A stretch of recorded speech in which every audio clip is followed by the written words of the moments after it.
Hi friends, welcome back to ఉస్తా kitchen. ముందుగా అందరికీ వరలక్ష్మి వ్రతం శుభాకాంక్షలు. ఈ వరలక్ష్మి వ్రతంలో అందరూ తప్పకుండా పెట్టే నైవేద్యము, అంతేకాకుండా అమ్మవారికి ఎంతో ప్రీతికరమైనటువంటి పూర్ణం బూరెలు చేసుకుందాము. చాలామందికి పూర్ణం బూరెలు చేసేటప్పుడు పూర్ణం అనేది బయటకు వచ్చేస్తూ ఉంటుంది, సరిగ్గా రావు, లేదంటే ఆయిల్ ఎక్కువ పీల్చేయడము, గట్టిగా ఉండడం అలాంటి జరుగుతూ ఉంటాయి కదా. ఒక్కసారి ఈ వీడియో చూసి చిన్న చిన్న టిప్స్ చెప్పాను, అవి పాటిస్తూ చేయండి. పూర్ణం అనేది అస్సలు బయటికి రాకుండా పర్ఫెక్ట్గా వస్తాయి, చాలా టేస్టీగా కూడా ఉంటాయి. అమ్మవారికి ఈ వరలక్ష్మి వ్రతానికి ఈ విధంగా పూర్ణం బూరెలు చేసి నైవేద్యం చేసి పెట్టండి. వీడియో లాస్ట్ వరకు చూసి తప్పకుండా ట్రై చేయండి. సో ఈ పూర్ణం బూరెలు చేయడం కోసము ఒక మిక్సింగ్ బౌల్ తీసుకొని 1.5 కప్పు రైస్ తీసుకోవాలి. నేను ఇక్కడ నార్మల్ రైస్ తీసుకున్నాను, మీ దగ్గర రేషన్ బియ్యం ఉంటే రేషన్ బియ్యం అయినా తీసుకోవచ్చు. రైస్ని వాటర్తో 2 టైమ్స్ వాష్ చేసుకొని మళ్ళీ వాటర్ పోసి మూత పెట్టేసి పక్కన పెట్టుకుందాము. ఇంకొక బౌల్లోకి 1 కప్పు మినపప్పు తీసుకుంటున్నాను. 1.5 కప్పు రైస్కి 1 కప్పు మినపప్పు అనేది సరిపోతుంది. వాటర్ పోసి మూత పెట్టేసి మరొక బౌల్లో 1 కప్పు పచ్చిశనగపప్పు తీసుకొని వాటర్తో 2 టైమ్స్ వాష్ చేసుకొని మళ్ళీ వాటర్ పోసి నైటే నానబెట్టుకోవాలి. ఈ 3 ఐటమ్స్ నైటే నానబెట్టుకోవాలి. నైటు దోసపిండితో పాటు శనగపప్పు కూడా నానబెట్టుకోవడం వల్ల మార్నింగ్ హడావిడి లేకుండా చక్కగా చాలా త్వరగా పప్పు అనేది ఉడుకుతుంది. సో మూత పెట్టేసి ఓవర్ నైట్ నానబెట్టుకుందాము. మార్నింగ్కి మనకు చక్కగా మినపప్పు, రైస్, శనగపప్పు అన్నీ నాని ఉంటాయి కదా. నేను ఇక్కడ పొట్టు మినపప్పు తీసుకున్నాను కాబట్టి పొట్టు పోయేంత వరకు నీట్గా వాష్ చేసుకోవాలి. అదేవిధంగా బియ్యాన్ని కూడా మళ్ళీ ఒక 2 టైమ్స్ వాష్ చేసుకొని రెండింటిని ఒక బౌల్లోకి వేసుకొని మిక్స్ చేసుకుందాము. ఇలా మిక్స్ చేసుకున్న తర్వాత వాటర్ అనేది వేయకుండా ఓన్లీ బియ్యము అండ్ మినపప్పు మిక్సీ జార్లో వేసుకొని ఫైనల్గా కొద్దిగా వాటర్ వేసుకోవాలి.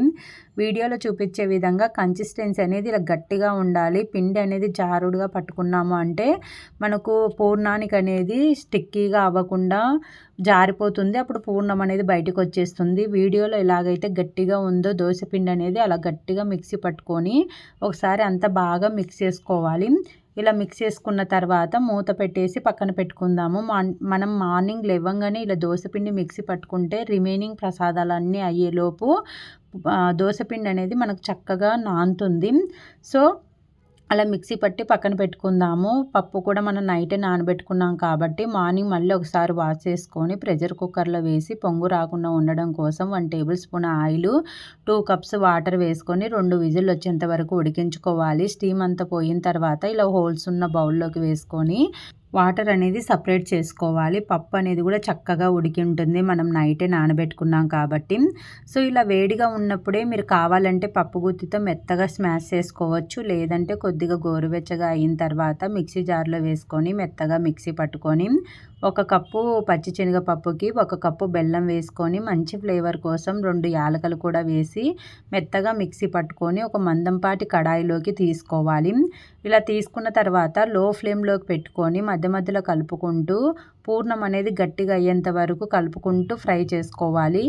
పూర్ణం కన్సిస్టెన్సీ అనేది వీడియోలో చూపించే విధంగా ఇలా రావాలి. ఇలా వచ్చిన తర్వాత ఫ్లేమ్ ఆఫ్ చేసి ప్యాన్కి అంతా ఇలా స్ప్రెడ్ చేసామంటే త్వరగా చల్లారుతుంది.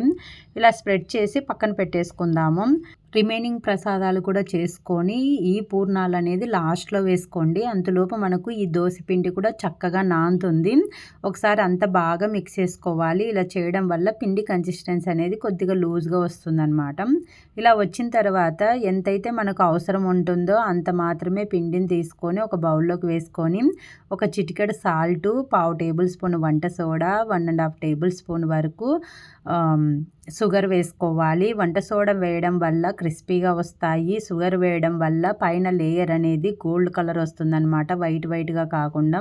ఇలా వేసి షుగర్ అంతా బాగా మెల్ట్ అయ్యేటట్టు మిక్స్ చేసుకోవాలి. పిండి కన్సిస్టెన్సీ అనేది వీడియోలో చూపించే విధంగా ఉండాలన్నమాట.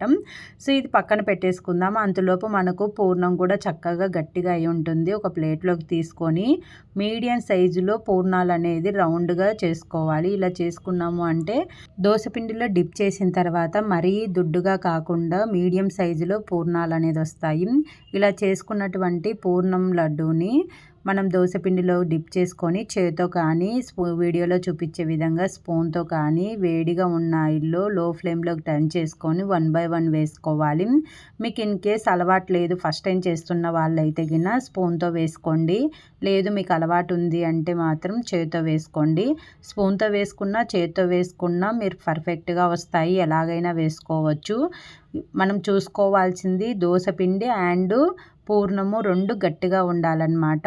జోరుగా ఉన్నాయంటే పూర్ణం అనేది బయటికి వచ్చేస్తుంది.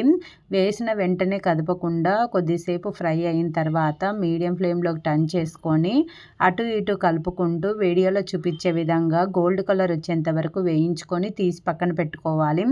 అదే విధంగానే రిమైనింగ్ ఉన్న పూర్ణంలు కూడా పూర్ణం బూరెల్లాగా వేసుకొని ఫ్రై చేసేసుకోవడమే.